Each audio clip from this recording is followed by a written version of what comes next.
వరుసలో నిలబడండి. పాఠ సంఖ్య 169, పాత పుస్తకాలు 167. పాఠ సంఖ్య 169, పాత పుస్తకాల్లో 167. గాయములను గాయము. మొదటి 2 వచనాలు, చివరి వచనం పాఠం. గాయములను నా కొరకై పొందెను క్రీస్తు ప్రభు. గాయములను నా కొరకై పొందెను క్రీస్తు ప్రభు. సురూపమైన సరసైన లేదు, దుఃఖభరితురాలెను. సురూపమైన సరసైన లేదు, దుఃఖభరితురాలెను. వ్యాధిగ్రస్తులుగా వ్యాకులముండెను, వీక్షించి వ్యక్తి ముఖములు. వ్యాధిగ్రస్తులుగా వ్యాకులముండెను, వీక్షించి వ్యక్తి ముఖములు.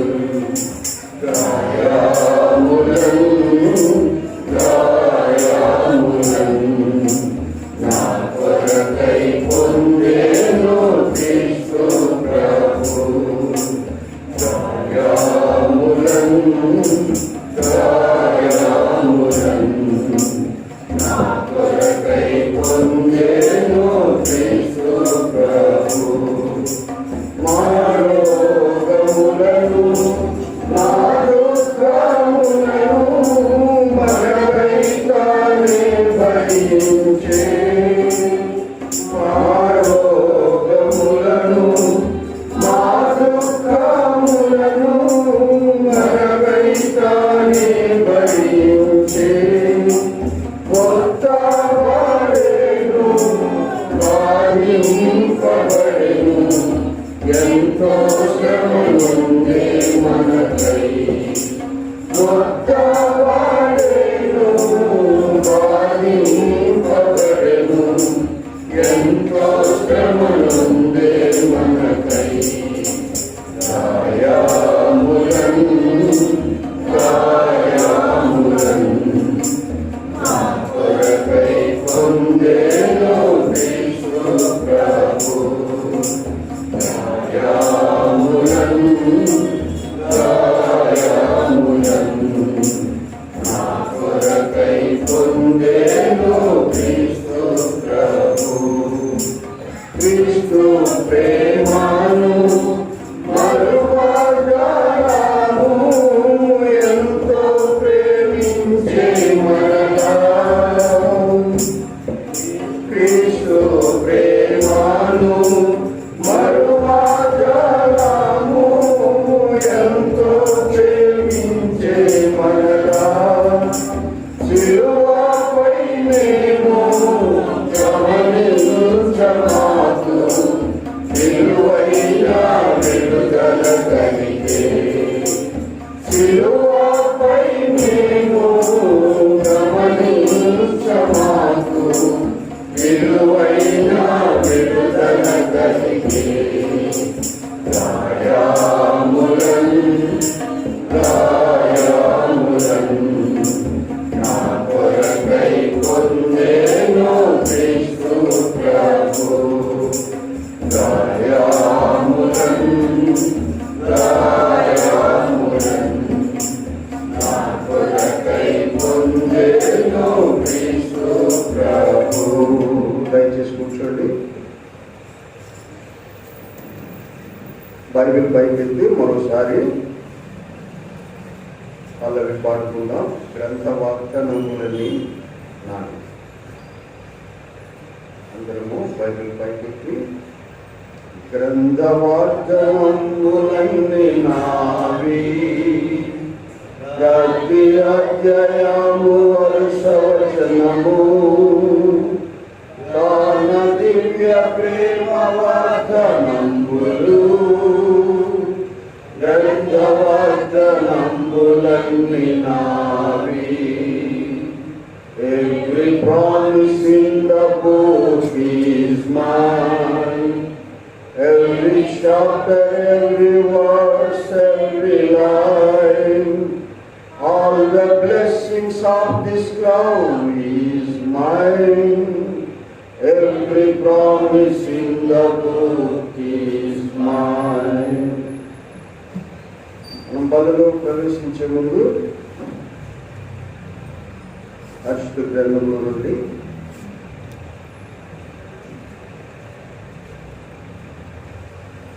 కొరింథీయులకు రాసిన మొదటి పత్రిక 11వ అధ్యాయము 28వ వచనము అందరము కలిసి చదువుకుందాం. కొరింథీయులకు రాసిన మొదటి పత్రిక 11వ అధ్యాయము 28వ వచనం. కాబట్టి ప్రతి మనుష్యుడు తాను పరీక్షించుకునేవాళ్ళను అలాగే చేసి ఆ రొట్టెను తిని ఆ పాత్రలోనిది తాగవాలి. మత్తయి సువార్త 25వ అధ్యాయము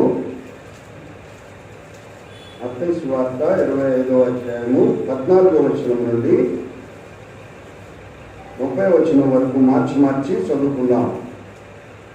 మత్తయి సువార్త 25వ అధ్యాయము 14వ వచనం నుండి 30వ వచనం వరకు మార్చి చదువుకున్నాం. మీ భాగాన్ని మీరు స్పష్టంగా గట్టిగా చదవండి. ఒక మనుష్యుడు దేశాంతరములకు ప్రయాణమై తన దాసులను పిలిచి తన ఆస్తిని వారికి అప్పగించినట్లుండును. అతని 2 తలాంతులను ఎవరి సామర్థ్యం చొప్పున వానికి ఇచ్చి వెంటనే దేశాంతరం పోయాను. 5 తలాంతులు తీసుకునే వాడు వెళ్ళి వాటితో వ్యాపారం చేసి మరి 5 తలాంతులు సంపాదించను. అలాగే నేను 2 తీసుకునే వాడు మరి 2 సంపాదించను. అయితే 1 తలాంతు తీసుకునే వాడు వెళ్ళి భూమి త్రవ్వి తన యజమానుని సొమ్ము దాచిపెట్టాను. ఒక కాలమైన తర్వాత ఆ దాసుల యజమానుడు వచ్చి వారి యొక్క లెక్క చూసుకుని అప్పుడు 5 తలాంతులు తీసుకునే వాడు మరి 5 తలాంతులు తెచ్చి, అయ్యా నీవు నాకు 5 తలాంతులు అప్పగించితివే, అవి కాక మరి 5 తలాంతులు సంపాదించుదని చెప్పాను. అతని యజమానుడు అలా నమ్మకమైన మంచి దాసుడా, నీవు ఈ కొంచెంలో నమ్మకంగా ఉంటుంది, నేను అనేకమైన వాటి మీద నియమించను, నీవు నీ యజమానిని సంతోషంలో పాల్గొందని అతనితో చెప్పాను. అలాగే 2 తలాంతులు తీసుకునే వాడు వచ్చి, అయ్యా నీవు నాకు 2 తలాంతులు అప్పగించితివే, అవి కాక మరి 2 తలాంతులు సంపాదించుతానని చెప్పాను. అతని యజమానుడు బడా నమ్మకమైన మంచి దాసుడా, నీవు ఈ కొంచెంలో నమ్మకంగా ఉంటుంది, నేను అనేకమైన వాటి మీద నియమించదును, నీ యజమాని సంతోషంలో పాల్గొందని అతనితో చెప్పాను. తరువాత 1 తలాంతు తీసుకునే వాడు వచ్చి, అయ్యా నీవు విత్తని చోట కోయేవాడును చల్లని చోట పంట కూర్చుకునేవాడునైన కఠినుడు అని నేను ఎరుగుదును, కనుక నేను భయపడి వెళ్ళి నీ తలాంతులు భూమిలో దాచిపెట్టుకుని ఇదిగో నీవు తీసుకోమని చెప్పాను. అందుకు అతని యజమానుడు వారిని చూసి, సోమరివైన చెడ్డదాసుడా, నేను విత్తని చోట పోయేవాడును చల్లని చోట పంట కూర్చుకునేవాడునని నీవు ఎరుగుదువా? అట్లయితే నీవు నా సొమ్ము సాహుకారుల యొద్ద ఉంచవలసి ఉండెను, నేను వచ్చి వడ్డీతో కూడా నా సొమ్ము తీసుకుని ఉందిలే అని చెప్పి ఆ తలాంతును వాని యొద్ద నుండి తీసివేసి 10 తలాంతులు గలవానికి ఇవిడి, కరిగిన ప్రతివానికి ఇవ్వబడును, అతనికి సమృద్ధి కలుగును, లేని వాని యొద్ద నుండి వానికి కరిగినది తీసివేయబడును. మరియు పనికిమాలిన ఆ దాసుని వెలుపటి చీకటిలోకి త్రోసివేయడి, అక్కడ ఏడ్పును పండు కొరుకుటయు ఉండునెను. ప్రార్థన చేసుకుందాం.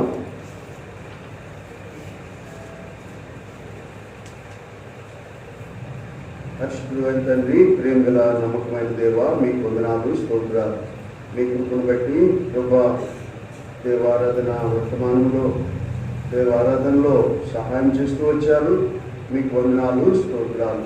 దేవా ప్రభా, అనేకులు నిన్ను దేవా ఆరాధించగలుగుటకు వారి హృదయాల్లో మీరు చేసిన కార్యములు బట్టి మీకు వందనాలు. మా గొప్ప దేవుడు, మా రక్షకుడైన దేవుడు నాయన, పరిశుద్ధుడవు ప్రభా. మేము కూడా పరిశుద్ధులుగా ఉండాలని ఆశించిన దేవా మీకు వందనాలు, స్తోత్రాలు. అంతేకాదు మాకు ఎంతైనా నమ్మదగిన దేవుడుగా, నమ్మకస్తుడిగా మీరు మాకు ఉన్నందుకే మీకు వందనాలు, స్తోత్రాలు చెల్లిస్తున్నాము.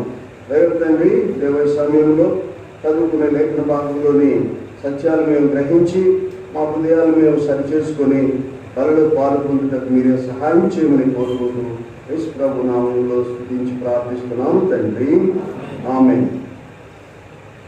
మనం చదివిన ఈ భాగంలో మత్తయి సువార్త 25వ అధ్యాయంలో 14 నుంచి 30 వరకు మనం చదువుకున్నాము. ఈ భాగంలోని ముఖ్యమైన అంశం ఏంటంటే, రక్షించబడిన మనము దేవునికి పనివారముగా, దేవుని పని చేసేవారుగా ఉండాలని, దేవుని పనిలో ప్రయాసపడేవారుగా ఉండాలని, ఆయనకు ఆత్మలు సంపాదించి పెట్టేవారముగా ఉండాలని ఇక్కడ హెచ్చరిక చేయబడుతున్నది అన్నమాట. కాబట్టి ఇక్కడ ఒక యజమానుడు పరలోక రాజ్యాన్ని గురించి ఒక మనుష్యుడు చెప్పబడదు. పరలోక రాజ్యము మనుష్యుడు అంటే ఎవరు? యేసుక్రీస్తు ప్రభువారే ఆ మనుష్యుడిని ఇక్కడ సాదృశ్యంగా పెట్టి ఇక్కడ మాట్లాడుతూ ఉన్నాడు అన్నమాట. ఆయన దేశాంతరం వెళుతూ ఆయన ఒకరికి 5 తలాంతులు, ఒకరికి 2 తలాంతులు, ఒకరికి 1 తలాంతు ఇచ్చినట్టుగా మనం చూస్తాం. ఇక్కడ తలాంత్ అంటే పుట్టినోట్లో ఏమని రాయబడిందంటే 3600 రూపాయలు కావచ్చును. అంటే 5 ఇచ్చిన వానికి 3000 అంటే 3600 రూపాయలు, అంటే 18,000 రూపాయలు అన్నట్టు లెక్క అనమాట. అలాగా 2 ఇచ్చిన వానికి 1 ఇచ్చిన వారికి లెక్క చూస్తే వారి సామర్థ్యాన్ని బట్టి ఇచ్చాడు అన్నమాట. ఇప్పుడు ఉదాహరణకి ఆ తలాంతు తీసుకున్నవాడు సామర్థ్యం ఎలా ఉంటాయని ముగ్గురికి 3 విధాలుగా ఇచ్చినట్టు మనం చూస్తూ ఉన్నాం. సపోజ్ రత్నాకర్ అంకుల్కి పెద్ద వ్యాపారం, కోట్ల వ్యాపారము. మనకి అలాంటి ఒక 10 కోట్లు ఇచ్చారనుకోండి, మనం ఏ వ్యాపారం చేయగలుగుతాం? వాళ్ళకి ఒక 100 కోట్లు ఇచ్చినా కానీ వ్యాపారాన్ని డెవలప్ చేయగలుగుతారు. సామర్థ్యం అన్నమాట, వారికి ఆ సామర్థ్యం ఉంది. అలాగే ఆత్మీయంగా ఇప్పుడు మనము రక్షించబడిన తర్వాత ఒక దేవుడు ఏర్పరచుకున్న ఈ సంఘంలో, బెతెస్దా సంఘంలో మనము ఒక సామాన్యమైన వారముగా ఉన్నాము. ప్రభువుకు నమ్మకంగా ఉండే విషయం వ్యక్తిగతం. కానీ ఇక్కడ మన సామర్థ్యం ఎంత అంటే, ఇప్పుడు హెబ్రోన్తో పోల్చుకుంటే వారు ఎంతో సువార్త చేస్తున్నారు, విరివిగా వాక్యం ఎత్తబడుతూ ఉంది. వారు అనేక ఆత్మలు ఒక కూడిక పెట్టారు అంటే, ఉదాహరణకి ఒక యవనస్తుల కూడిక కాన్వకేషన్ పెట్టారంటే ఎంతమంది వస్తారు, ఎంతమంది రక్షించబడతారు. అలాగే బేతేల్లో కూడా కొన్ని సందర్భాల్లో ప్రత్యేకమైన కూడికలు జరుగుతాయి. గతంలో అయితే సుమారు 4000 పైగా వచ్చేవారు. గతంలో స్పెషల్ మీటింగు, యానివర్సరీ మీటింగ్ పెడితే బేతేల్లో ఆ బిల్డింగ్ పడిపోతేమో అన్నంత భయం వేసేదన్నమాట. అంతమంది కిటకిటలంతా వచ్చేవారు. పరిస్థితులను బట్టి చెదిరిపోతూ వచ్చింది అనుకోండి. కానీ ఆ విధంగా ఆ సామర్థ్యాన్ని బట్టి వారికి ఆ తలాంతులు ఇచ్చిన వాడుగా ఉంటున్నాడన్నమాట. శక్తి, సామర్థ్యము అంటే శక్తి అన్నమాట. ఒక ఉదాహరణకి నా పర్సనల్గా ఒకసారి వ్యవసాయం చేస్తూ ఉన్నప్పుడు మా బ్రదర్స్ వాళ్ళు, నేను కాలేజీ నుంచి సెలవులకు వెళ్ళినప్పుడు వారితో కలిసి వ్యవసాయం చేస్తున్నప్పుడు ఒక 50 కేజీలు బస్తా బండి నిండా వేసి, నేను ఒక్కడనే 50 కేజీల బస్తా లేపి బండి మీద వేసి తోడుకెళ్ళేవాడు ఇంటికి.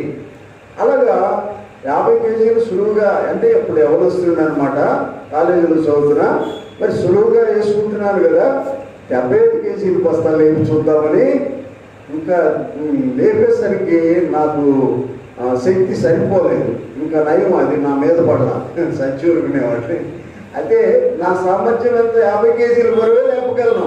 75 కేజీలు లేపాలంటే లేపలేము అనమాట. అలాగా మన సామర్థ్యాన్ని బట్టి మనకు దేవుడు పని అప్పగిస్తాడనమాట. అట్టి సామర్థ్యం కలిగిన మనము, క్రీస్తు యేసు రక్తంలో కడుగుబడి రక్షించబడిన మనము, మన సామర్థ్యం ఏంటంటే పని చేయాలా. దేవుని కోసం మనం పని చేసే వారముగా మనం ఉండాలన్నమాట. దేవుని కోసం పని చేయడానికి మనలో ఏముండాలి? అర్హతలు ఉండాలి. మరి శక్తి సామర్థ్యం కలిగిన వారముగా మనం ఉండాలి. ఇక్కడ మనము ఆరాధన వర్తమానంలో వింటూ వచ్చాము, పరిశుద్ధత ఉండాలి.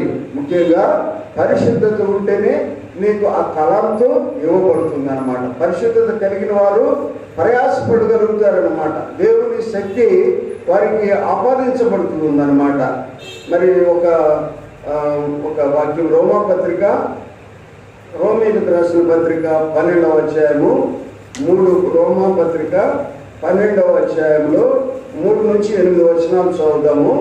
రోమీయులకు రాసిన పత్రిక రోమ 12వ అధ్యాయము 3, 8 వచనాలు, 3 నుంచి 8 వరకు. తను తాను ఎంచుకొనదగిన దానికంటే ఎంచుకొనక దేవుడు ఒక్కొక్కరికి విభజించి ఇచ్చిన విశ్వాస పరిమాణ ప్రకారము తాను స్వస్థబుద్ధి గలవాడుటకై తగిన రీతిగా తను ఎంచుకున్నవలని నాకు అనుగ్రహింపబడిన కృపను బట్టి మీలోనున్న ప్రతి వాణితోనూ చెప్పుచున్నాను. ఒక్క శరీరంలో మనకు అనేక అవయవములు వినను. ఈ అవయవాలన్నిటికీ ఒక్కటే పని ఎలా ఉండదో అలాగే అనేకులమైన మనము క్రీస్తులో ఒక్క శరీరముగా ఉండి ఒకరికొకరము ప్రత్యేకముగా అవయవములమై ఉన్నాము.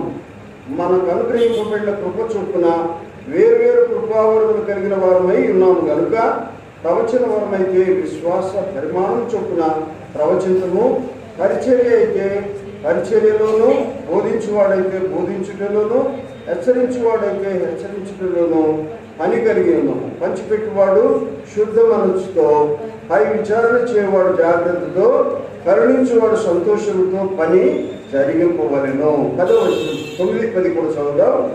మీ ప్రేమ నిష్కపటమైనదై ఉండవలను, చెడ్డదానిని అసహించుకుని మంచిదానిని హత్తుకుని ఉండి సహోదర ప్రేమ విషయంలో ఒకరినొకడు అనురాగము గలవారై ఘనత విషయంలో ఒకరినొకడు గొప్పగా ఎంచుకునుడి. చూడండి, ఇక్కడ చదవబడిన దాన్ని బట్టి వారికి అనుగ్రహించబడిన ఆ వరములు, కృపా వరములు మరి ఒక్కొక్కరికి ఒక్కొక్క విధముగా మన శరీరంలో భాగములుగా ఎలా ఉన్నాయో, భాగములు చేతి పని చేతికి, కాలు పని కాలుకి, కన్ను పని కంటికి అలా ఏ రీతిగా ఉందో పరిచర్యలో భాగాలు ఉన్నాయన్నమాట. మరి ఆ పరిచర్య చేసేటప్పుడు స్వస్థ బుద్ధి గలవారై ఉండాలి. స్వస్థ బుద్ధి కలిగి ఉండుట ఎంతో అవసరమైనది. పరిచర్య చేసేటప్పుడు పక్షపాతముగా ఉండకూడదు, స్వార్థపూరితమైన విధానంలో మనకు ఉండకూడదు అన్నమాట. కాబట్టి ఇక్కడ స్వస్థ బుద్ధి కలిగి తగిన రీతిగా తను ఎంచుకోవాలని నాకు అనుగ్రహింపబడిన కృపను బట్టి మీలో ఉన్న ప్రతివానితోనూ చెప్పుచున్నాను. అపోస్తలుడైన పౌలు రోమీయులకు రాసిన పత్రికలో చెప్పబడిన ఈ మాటలు ఆత్మీయంగా మరి మనలో ప్రతి ఒక్కరమును మరి ఆత్మీయంగా ఏ స్థితిలో ఉన్నామో, దేవుని పరిచయం ఏ విధంగా చేస్తున్నామో అనేది పరీక్షించుకోవాలన్నమాట. పరీక్షించుకొని మనం హృదయంలో స్వస్థ బుద్ధి కలిగిన వారుగా ఉన్నామా అనేది మనము మరి నిర్ణయించుకోవాలన్నమాట. అలా లేకపోతే మనం స్వస్థ బుద్ధి కలిగిన వారుగా ఉండుటకు ప్రయత్నం చేయాలన్నమాట. దేవుని యొక్క ఆత్మ నడిపింపును బట్టి మనము బోధించేవాడైతే బోధించువాడిగాను, మరి హెచ్చరించేవాడైతే హెచ్చరించుటలోనూ పని కలిగి ఉండాలా. హెచ్చరించేవారు ఎవరైనా, బోధించేవారు ఎవరైనా సువార్త చెప్పడానికి వెళ్ళినప్పుడు కానీ మాదిరికరమైన విధానంలో మనము ప్రభు మహిమార్థమై చేయవారుగా సంఘంలో మరి మనము ఏదైనా పంచిపెట్టే విషయంలో భౌతికమైన విషయాలే కాదు, ఆత్మ సంబంధమైన విధానంలో కూడా మనము ఇతరుల మరి ప్రయాసలో పాలు పొందేవారుగా, ఇతరులను రక్షించే విధానంలో మనము మరి తగ్గించుకునే వారుగా మనం ఉండాలి. ఇక్కడేమని ఉన్నారు, మరి ఒకరికొకరు సన్మానించుకునే విషయంలో మరి మనము ఇక్కడేమైనా ఉందని అనేకులమైన మనము క్రీస్తులో ఒక్క శరీరంగా ఉండి ఒకరికొకరు ప్రత్యేకంగా అవయవములమై ఉన్నాము. కాబట్టి మనము తగ్గించుకొని 9:10 మీ ప్రేమ నిష్కపటమైనది ఉండవలను, చెడ్డదాన్ని అసహించుకొని మంచిదాన్ని హత్తుకొని ఉండి సహోదర ప్రేమ విషయంలో ఒకరినొకడు అనురాగం గలవారై ఘనత విషయంలో ఒకరినొకడు గొప్పగా ఎంచుకోండి. అంటే మనకంటే ఎవరైనా బలహీనులు ఉన్నారు అన్నప్పుడు మనలో మన హృదయంలో ఏమవుతుందంటే మరి వారి మీద తక్కువగా ఆలోచన చేస్తాం. వారిని ఘనముగా ఎంచాలి అని అంటున్నాడు. సహోదరుల్ని ఘనపరిచారనుకోండి మనకు కూడా మర్యాద వస్తుంది. తక్కువగా ఇచ్చామనుకోండి మనం కూడా తక్కువగా చూడబడతాం. అలాంటి మనస్తత్వం కలిగిన వారముగా ఉండి సహోదర ప్రేమ కలిగిన వారముగా ఉండాలని హెచ్చరించబడుతున్నాం అన్నమాట. కాబట్టి ఇక్కడ మరి మనం చదివిన ఈ తలాంతుల ఉపమానంలో 5 తలాంతులు ఇచ్చిన వాడు 5 తలాంతులు తీసుకున్నవాడు మరి ఏ రీతిగా ఉన్నాడంటే రెట్టింపు ప్రయాసపడిన వాడుగా ఉన్నాడు. కాబట్టి ఆయనకి రెట్టింపు ఘనత వచ్చిందనమాట. రెట్టింపు అంటే 5 తలాంతులు తీసుకున్నవాడు ఏమంటున్నాడు మరి బహుకాలమైన తర్వాత 19వ వచనం మత్తయి సువార్త 25:19 వచనంలో బహుకాలమైన తరువాత ఆ దాసుల యజమానుడు వచ్చి వారి యొక్క లెక్క చూసుకున్నప్పుడు 5 తలాంతులు తీసుకున్న వాడు మరే 5 తలాంతులు తెచ్చి అయ్యా నీవు నాకు 5 తలాంతులు అప్పగించితివే, అవి కాక మరే 5 తలాంతులు సంపాదించునని చెప్పిన. అక్కడ మరి చూడండి, అతనికి బడ నమ్మకమైన మంచి దాసుడా. యజమానుడు ఏమన్నాడు? బడ నమ్మకమైన మంచి దాసుడా. మనం ఏమంటాం? భేష్ అంటాం కదా. అలాగే బడ నమ్మకమైన మంచి దాసుడా అనిపించుకోవడానికి మనలో మరి అట్టి ప్రయాసపడే మనస్సు ఉన్నదా పరీక్షించుకోవాలన్నమాట. మనం అలాగా మనం దేవుని కోసం ప్రయాసపడే వారముగా మనం ఉంటే మనం కూడా బడా నమ్మకమైన దాసుడా అని అనిపించుకుంటాం. ఎందుకు? దేవుని కోసం ప్రయాసపడే వారముగా మనం ఉంటే, ఆయన మాట వినేవారముగా మనం ఉంటే మనకు ఆశీర్వాదకరమైన సంగతులు జరుగుతాయి. దేవుని ఆత్మ సహాయము మనకు తోడుగా ఉంటుందన్నమాట. అలాగే 2 తలాంతులు తీసుకున్నవాడు నాకు 2గా ఇచ్చింది అనుకోలే. తనకివ్వబడిన ఆ తలాంతులు తనకివ్వబడిన స్థాయిలోనే అతను ప్రయాసపడుతూ వచ్చాడనమాట. భౌతికంగా ఇక్కడ తలాంతులే, కానీ మరి అదేంటంటే ఆత్మ సంబంధమైన విధానంలో పోల్చుకొని దేవుడు తనకి ఏ వరాలు ఇచ్చాడో దాన్ని సద్వినియోగపరుచుకోవాలన్నమాట. సువార్త చెప్పే వరం ఇచ్చాడా? సువార్త చెప్పడానికి ప్రయాసపడాలా. స్వస్థపరిచే ఆ వరం ఇచ్చాడా? స్వస్థపరచడానికి మరి తను సిద్ధపడి పరిశుద్ధంగా ఉండి ప్రార్థన చేసినప్పుడు ఎవరికైనా స్వస్థత కలిగిందంటే తన మహిమ తన గొప్పతనం అని భావించుకోకూడదు. యజమానుడు ఇచ్చాడు. ఎవరి యజమానుడు? ఎవరండి యజమానుడు? ఎవరు? యేసు ప్రభువే ఆ శిష్యులకు ఇచ్చిన మరి వారికి ఇచ్చిన ఆ తలాంతు అని మనం భావించాలన్నమాట. యేసు ప్రభువే ఆ యజమానుడు. యేసు ప్రభు నీకు ఇచ్చిన ఆ తలాంతులు మరి నీవు సద్వినియోగపరచుకోవాలి అని చెప్పబడుతుంది అన్నమాట. కాబట్టి 2 తలాంతులు తీసుకున్నవాడు కూడా ప్రయాసపడ్డాడు. మరి 2 తలాంతులు సంపాదించిన వాడుగా ఉంటున్నాడు. అతను కూడా ఏమన్నాడు? నాకు 2 తలాంతులు అప్పగించినవే, అవి కాక మరి 2 తలాంతులు సంపాదించిందని చెప్పిన. అంత యజమానుడు బడా నమ్మకమైన మంచి దాసుడా, నీవు ఈ కొంచెంలో నమ్మకంగా ఉంటివి, నేను అనేకమైన వాటి మీద నియమించదును, నీ యజమానుని సంతోషంలో పాలు పొందమని అతనితో చెప్పాను. చూడండి, మరి దేవుడు ఇచ్చిన ఆ తలాంతును సద్వినియోగపరుచుకొని తనకు రెట్టింపు ఇవ్వబడింది 2 అని మరి తన నిర్లక్ష్యంగా లేడు. 2కి తగ్గట్టుగా ఆయన ప్రయాసపడి సంపాదించిన దాన్ని బట్టి మరి యజమానుడిని మెచ్చుకున్నాడు. అతన్ని కూడా బడా నమ్మకమైన మంచి దాసుడా అన్నాడు. తన సంతోషంలో పాలు పొందమన్నాడు అనమాట. మనకి ఇవ్వబడిన మన శక్తి కొలది, మన సామర్థ్యం కొలది దేవుడు మనకిచ్చిన దాన్ని మనం సద్వినియోగపరుచుకునే వారముగా ఉండాలన్నమాట. కాబట్టి ఇక్కడ ముఖ్యమైన ఒకడు ఉన్నాడు, 1 తలాంతు తీసుకున్నవాడు.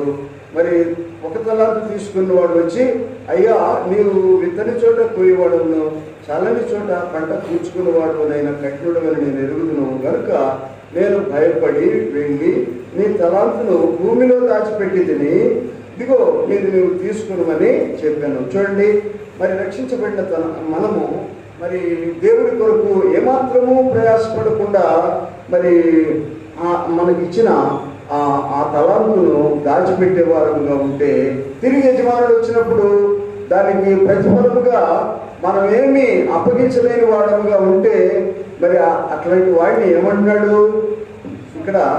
అందుకు 26వ వచనం, యజమానుడు ఏమంటున్నాడంటే సోమరివైన చెడ్డ దాసుడా. మనం కూడా రక్షించబడిన తర్వాత, దేవుని బిడ్డలుగా చేయబడిన తర్వాత మరి ఇలాంటి మాట అనిపించుకోవటం భావ్యమేనా? గమనించుకోండి, మనము దేవుని యొక్క బిడ్డలుగా చేయబడిన వారము, ఇతరుల రక్షణ కొరకు పడాల్సిన వారము. కాబట్టి మనం మౌనంగా ఉన్నామనుకోండి, దాచిపెట్టామనుకోండి, ఇలాంటి చెడ్డదాసులుగా పిలువబడతాము, సోమరులుగా పిలువబడతాము అన్నమాట. సోమరులు అనిపించుకోవటం మనకి ఇష్టమేనా? చెడ్డదాసులు అనిపించుకోవటము మనకి ఇష్టమేనా? కాబట్టి సహోదరి సహోదరుడా, పరీక్షించుకోవాలి. మనము మరి దేవుడిచ్చిన, ప్రభు ఇచ్చిన మరి రక్షణను మనం కాపాడుకునే వారంగా ఉండాలి.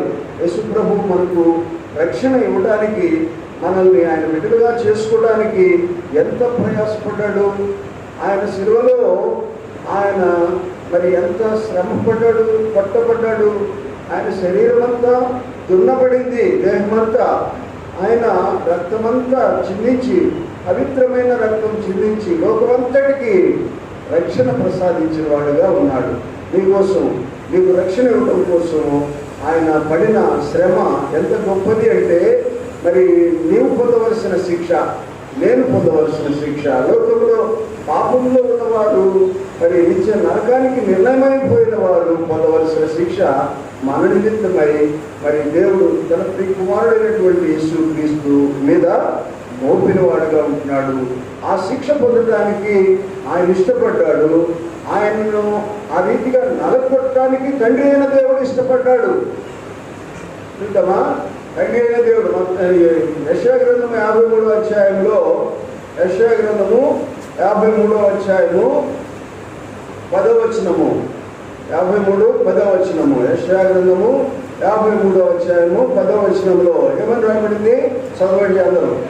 అతన్ని నలుగొట్టుటకు యెహోవాకు ఇష్టమాయను, ఆయన అతనికి వ్యాధి కలుగు చేసను, అతను తను తానే అపరాధ పరిహారార్థ పని చేయగా అతని సంతానము చూచును, అతడు దీర్ఘాయుష్మంతుడగును, యెహోవా ఉద్దేశం అతని వలన సఫలమగును, అతని నలుగొట్టుటకు యెహోవాకు ఇష్టమాయను. ప్రియకుమారుడు, ఏకైక కుమారుడు, ముద్దుబిడ్డ యేసుక్రీస్తు ప్రభు ఈ లోకాన్ని పంపించి పనికి మాలిన వారు ఇందాక చదివాము. మరి కొరింథీయులకు రాసిన మొదటి పత్రిక 1వ అధ్యాయము 26వ వచనం నుంచి చదివాము. మనం వెర్రివారము, ఎన్నిక లేని వారము, బుద్ధి లేని వారు, జ్ఞానం లేని వారం అన్నమాట. అలాంటి మన కోసము పవిత్రుడు, నిష్కళంకమైన వాడు, ఏ దోషము చేయని వాడు, ఏ పాపము ఎరుగని వాడు యేసుక్రీస్తు ప్రభు నీ కోసం, నా కోసము శిలువకు అప్పగించుకున్నవాడుగా ఉన్నాడు. ఆయన ఆ రీతిగా శ్రమపడి, ఆయన రక్తం చిందించి, ప్రాణం పెట్టి నిన్ను నన్ను కొనుక్కున్నాడు. నిన్ను నన్ను కొనుక్కొని ఆయన బిడ్డలుగా, సొత్తుగా చేసుకొని పరలోక వాసులుగా చేశాడు. కొరింథీయులకు రాసిన మొదటి పత్రిక 6వ అధ్యాయం 19వ వచనం చదవండి. ఎవరైనా త్వరగా చదవండి. కొరింథీయులకు రాసిన మొదటి పత్రిక, మీ దేహము దేవుని వల్ల మీకు అనుగ్రహింపబడి మీలోనున్న పరిశుద్ధాత్మకు ఆలయమైనదని మీరు ఎరుగరా? మీరు మీ సొత్తు కారు, అది ఇంపార్టెంట్. మీరు మీ సొత్తు కారు, విలువ పెట్టి కొనబడిన వారు కనుక మీ దేహంతో దేవుని మహిమపరచుడు. కాబట్టి మనము దేవునికి మహిమ కలిగే విధంగా మన జీవితాలు ఉండాలి.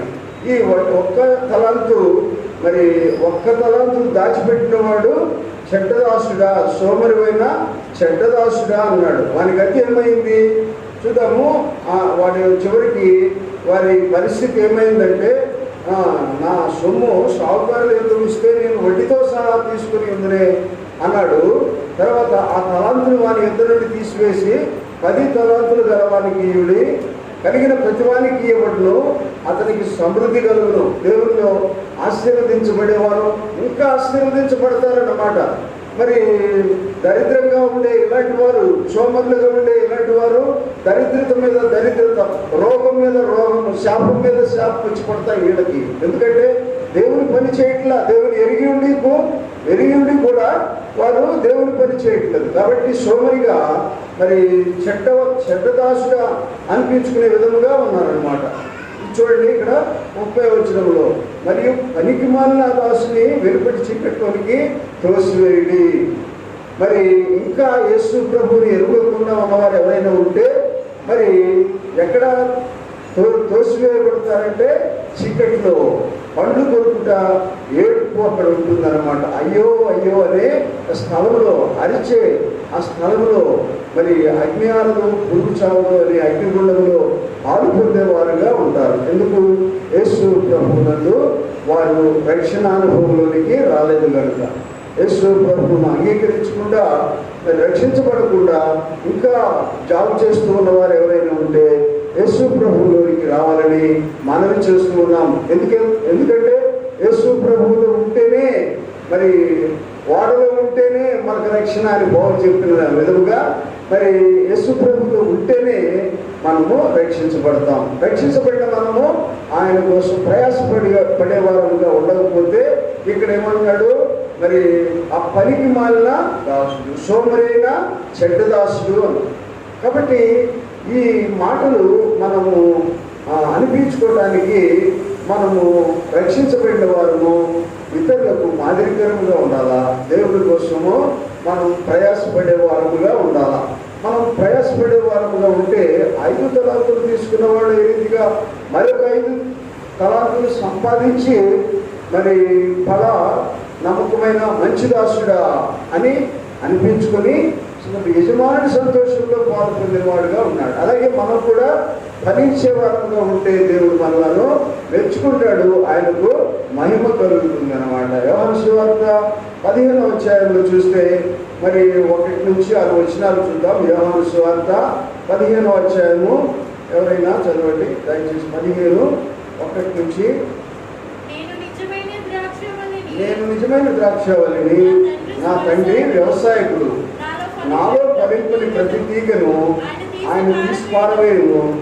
ఫలించు ప్రతి తీగే మరి ఎక్కువగా ఫలించవల్లని దానిలోని నీవి పనికిరాని తీగలను తీసివేయును. నేను మీతో చెప్పిన మాటను బట్టి మీరు ఇప్పుడు పవిత్రులై ఉన్నారు. నా యందు నిలిచి ఉండుడి, మీ యందు నేను నిలిచి ఉండును. తీగే ద్రాక్షవల్లిలో నిలిచి ఉంటేనే కానీ తనంతటి తాను ఎలా ఫలింపుదో, అలాగే నా యందు నిలిచి ఉంటేనే కానీ మీరు ఫలింపుడు. ద్రాక్షవల్లిని నేను, తీగలు మీరు. ఎవడు నా యందు నిలిచి ఉండునో, నేను ఎవరి యందు నిలిచి ఉండునో వాడు బహుగా ఫలించు. నాకు వేరుగా ఉండి మీరు ఏమీ చేయలేదు. 6వ వచనం, ఎవడైనా నా యందు నిలిచి ఉండని యెడల వాడు తీగ వలె బయట పారవేయబడి ఎండిపోవును. మనుషులు అటు వాటిని పోగు చేసి అగ్నిలో పారవేతులు, అవి కాలిపోవును. మరొక వచనము, నా యందు మీరును, మీ యందు నా మాటలను విడిచి ఉండినాయి కదా, మీకు ఏది ఇష్టమో అడుగుడి, అది మీకు అనుగ్రహింపబడును. 8వ వచనం కూడా, మీరు బహుగా ఫలించడం వలన నా తండ్రి మహిమపరచబడును. దేవుడు మన నుంచి ఘనత మహిమ పొందాలని ఆశిస్తున్నవాడుగా ఉంటున్నాడు. ఇక్కడ మరి ఎండిపోయిన తీగలను తీసి పారవేసి అగ్నిలో కాల్చివేస్తారట. దేవుల్లో ఫలించబోతే మనం కూడా అగ్నిలో పారవేయబడతాం అన్నమాట. అంటే ఎవరైతే దేవునికి ఇష్టమైన జీవితం కలిగి ఉండలేకపోతున్నారో, మనం ప్రయాసపడలేకపోతున్నామో, అలాంటి వారికి మరి యేసు ప్రభువు సెలవించేది ఏంటంటే మరి అవి ఎండిపోతాయి, తీసి కాల్చివేయబడతాయి. అలాగే మన జీవితాలను పోల్చుకుంటే ఫలించకపోతే మన పరిస్థితి కూడా అంతే, కాల్చివేయబడే పరిస్థితే. కాబట్టి యేసు ప్రభువులో అంటుకట్టబడిన వారముగా ఉంటే మనంతటా మనమే ఫలిస్తాం. ఒక అంటుకట్టే ఒక చెట్టు ఉందనుకోండి, ఇప్పుడు ఈ మామిడి పండ్ల సీజను, మంచి మామిడి పండు చెట్టును ఒక కొమ్మను నరికి అంటుకట్టి పెంచుతారు. ఆ తర్వాత మంచి మామిడి పండు, ఒక మామిడి పండునే కాదు ఏదైనా సరే అంటుకట్టామంటే దాని అంతటి అదే ఆ చెట్టు, ఆ కొమ్మ మంచి ఫలాలు ఫలించేదిగా ఉంటుంది. మనం కూడా మరి యేసు ప్రభు ఏమన్నాడు, నేను నిజమైన ద్రాక్షావళిని, నాలో మీరు ఫలించాలంటే నాతో అంటుకట్టబెట్టేవారుగా ఉండాలి అంటారు. కాబట్టి యేసు ప్రభువులో ఉన్న పవిత్రమైన జీవితం కలిగిన వారముగా, మరి ఫలించే వారముగా మనం ఉండాలంటే ఆయనతో అంటుకట్టబడే వారముగా మనం ఉండాలన్నమాట. కాబట్టి మనము రక్షించబడిన మనం ఫలించాలని దేవుడు ఆశిస్తూ ఉన్నాడు అన్నమాట. కాబట్టి మరి ఆయన మన కోసం ఈ లోకానికి మధ్యవర్తిగా వచ్చిన వాడుగా ఉంటూ ఉన్నాడు. చూద్దాము. మరి తిమోతి రాసిన మొదటి తిమోతి 2వ అధ్యాయము, మొదటి తిమోతి 2వ అధ్యాయంలో 5వ వచనంలో, మొదటి తిమోతి 2వ అధ్యాయము 5వ వచనంలో ఏమనుందంటే, దేవునికిని నరులకును మధ్యవర్తి ఒకడే, ఆయన క్రీస్తు యేసు అను నరుడు. ఒక సందర్భంలో ఈ మాట నేను చెప్పాల్సి వచ్చిందనమాట. అక్కడ చాలా మరి యేసు ప్రభు అంటే ఇష్టం లేని వ్యక్తి ఒక సందర్భంలో తారసిల్లాడు. మరి ఆయన ఒక ప్రవక్త, ఆయన మనలాంటి భక్తుల్లో ఆయన ఒక భక్తుడు అన్నట్టు వాదిస్తూ ఉంటే నేను ఈ మాట ఆయనకు చెప్పాల్సి వచ్చింది. చెప్పినప్పుడు ఆయన నిర్ఘాంతపోయాడు. మధ్యవర్తిగా వచ్చిన వాడు యేసుక్రీస్తు ప్రభువు మధ్యవర్తి కరెక్టే, అసలు ఈయన ఎవరు అంటే దాని గురించిన వివరం చెప్పినప్పుడు ఆయన నిర్ఘాంతపోయిన వాడుగా ఉంటున్నాడు అన్నమాట. ఒక భూస్థాపన కార్యక్రమం కోసం వెళ్ళా చనిపోయిన బాడీ దగ్గర మాట్లాడే సందర్భంలో తెలియని వారు అనేకులు ఉన్నారండి.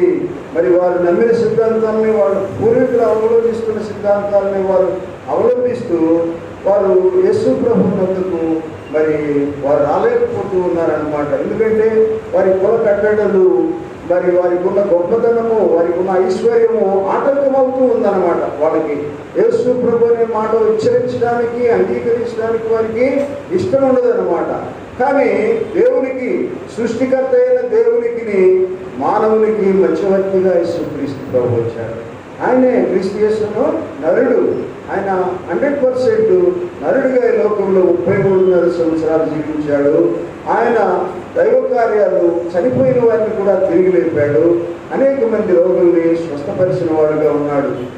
ఈ లోకంలో శరీరంగా ఉన్నప్పుడు ఆయన మానవుడిగా ఉన్నాడు.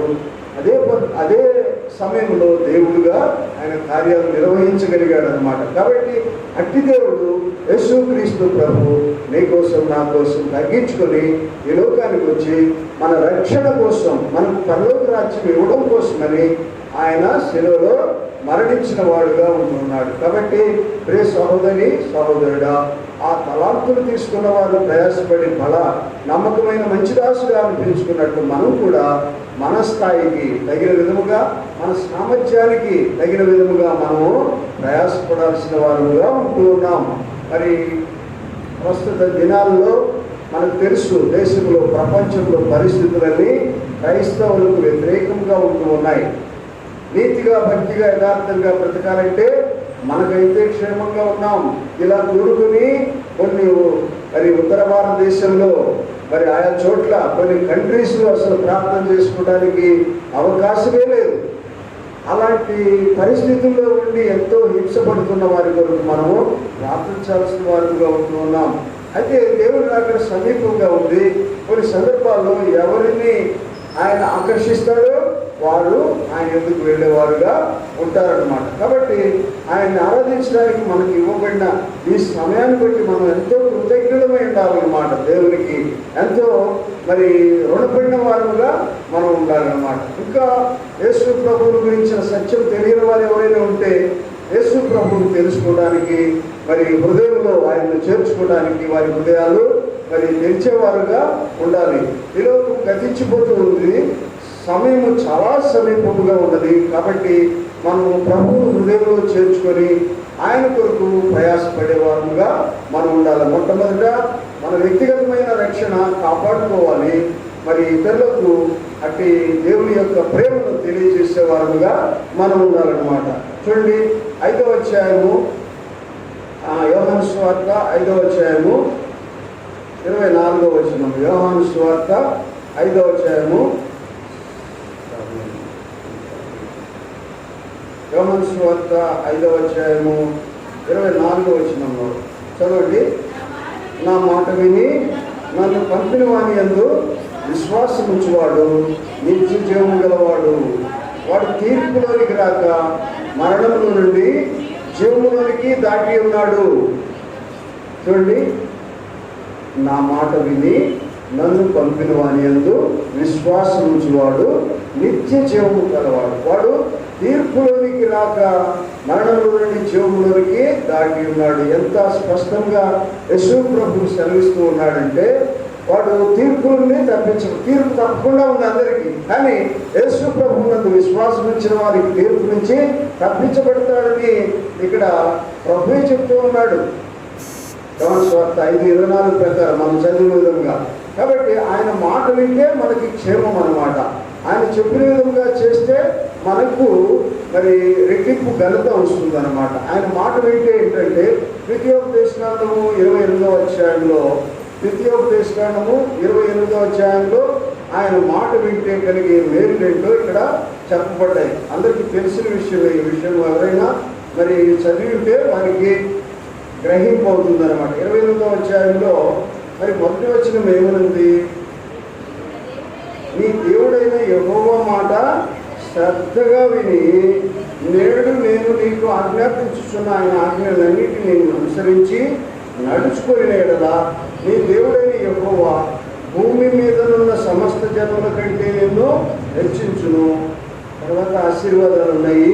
14వ వచనం వరకు చదివితే, నీవు తలగా చేయబడతావు కానీ తోకగా చేయబడవు, అప్పిస్తావు కానీ అప్పు చేయవు. ఈ దినాల్లో మనం చాలామంది మరి సులువుగా లోన్లు ఇస్తున్నారు కదా, లోన్లు ఇస్తున్నారని సులువుగా అప్పు చేస్తాము. తీర్చే సమయానికి మనము ఇబ్బందులు పడుతూ ఉంటాం. కానీ ప్రభు మాట వింటే, శ్రద్ధగా వింటే మనము మరి ఇతరులకు ఆశీర్వాదకరంగా ఉంటాము, దేవుడికి మహిమకరంగా ఉంటాం. కాబట్టి మరి యేసు ప్రభు ఇంత గొప్ప మంచి రక్షణ, మంచి వరాన్ని మనకి ఇచ్చాడు. కాబట్టి దాన్ని మనం సద్వినియోగపరుచుకొని మరి ఇతరులకు ఆశీర్వాదకరంగా ఉన్నట్లు ప్రభు సహాయం చేయనుగాక. మరి అలాగే యెషయా గ్రంథము 53వ అధ్యాయంలో మనకి ఇవ్వబడిన ఇది మరి వరము, మంచి అవకాశము ఎలా జరిగింది అంటే మనందరికీ తెలిసిన సంగతి. యెషయా గ్రంథము 53వ అధ్యాయంలో మరి అక్కడ ఏమో చెప్పబడిందంటే 5-6 వచనాల్లో చదువుదాము. 53, 5-6 వచనాలు. మన అతిక్రమ క్రియలను బట్టి అతడు గాయపరచబడిను, మన దోషములను బట్టి నలుగగొట్టబడిను, మన సమాధానార్థమైన శిక్ష అతని మీద పడును, అతడు పొందిన దెబ్బల చేత మనకు స్వస్థత కలుగుచున్నది. మనమందరము గొర్రెల త్రోవ తప్పిపోతుంది, మనలో ప్రతి వాడిలో తనకు ఇష్టమైన త్రోవ తొలగిను. యెహోవా మన అందరి దోషము అతని మీద మోపెను, అతడు దౌర్జన్యము నందెను, బాధింపబడినను అతడు నోరు తెరవలేదు. చూడండి, ఆయన మరి ఆయన జన్మ కర్మ పాపములు లేనివాడు. అయితే పాపము లేని వానికి శిక్ష ఎందుకు అంటే, ఇక్కడ నోరు తెరవలేదు అంటే ఆయన నోరు తెరిస్తే మన పాపములకు విడుదల లేదు. మన పాప శిక్ష ఆయన మీద వేసుకోకపోతే మన మీదే ఉంటుంది. అరవిందం గారు చెప్తూ ఉండేవాడు ఇలాంటి మరి సందర్భంలో, ఆయన మౌనంగా ఉండకపోతే, నోరు తెరిస్తే మరి పాపములకు విడుదల, మన పాపాలకి మన శిక్షకు విడుదల లేదట. కాబట్టి ఆయన నోరు తెరవలేదు. నోరు తెరిచాడా? ఎవడు మాట్లాడలేడు అక్కడ. పిలాతు కూడా నేను నీకు విడుదల ఇవ్వడానికి నాకు రైట్ ఉంది, నేను అధికారిని అని అంటుంటే పిలాతుకి ఏం జవాబు ఇచ్చాడు యేసు ప్రభు? పైనుంచి ఇవ్వబడితే కానీ నీకు కూడా ఏం లేదు. అంత శక్తివంతుడైన దేవుడు మరి మనల్ని ఆయనకు బిడ్డలుగా చేసుకున్నాడు, ఆయన రాజ్యవాసులుగా చేశాడు. చూడండి, ఇలా మనం చదివిన విధంగా పేతురు రాసిన మొదటి పత్రిక 2:9 ఏమనుంది? మనం చీకట్లో అంధకారంలో ఉన్నాము, మనల్ని రాజులైన యాజక సమూహంలో చేర్చాడు. ఎంత ధన్యత అండి! వీటిని తండ్రి తీర్చి అలా నమ్మకమైన మంచి దాసుడా అని మరి ఆయన అనిపించుకోవాలని మరి నీకు నాకు అట్టి అన్యత అట్టి వరాన్ని ఇచ్చిన వాడుగా ఉన్నాడు. కాబట్టి అది కొరింథీయులకు రాసిన మొదటి పత్రిక మొదటి పత్రిక 11వ అధ్యాయము మరొకసారి చదువుకొని, కొరింథీయులకు రాసిన మొదటి పత్రిక 11వ అధ్యాయము 28వ వచనం మరొకసారి చదువుకొని మనం వాళ్ళలో పాల్గొందాం.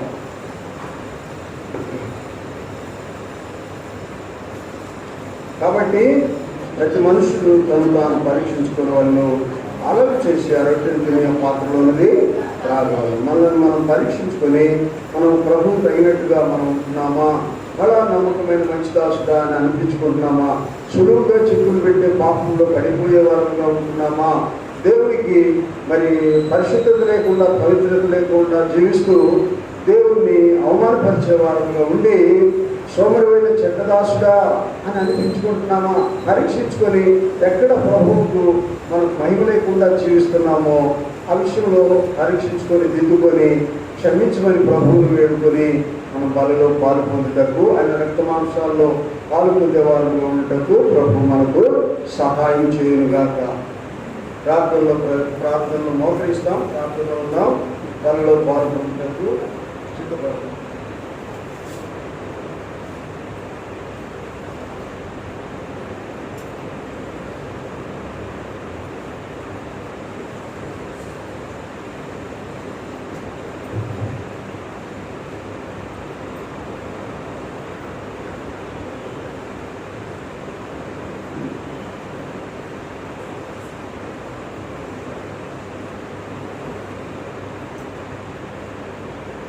ప్రార్థన చేసుకుందాం.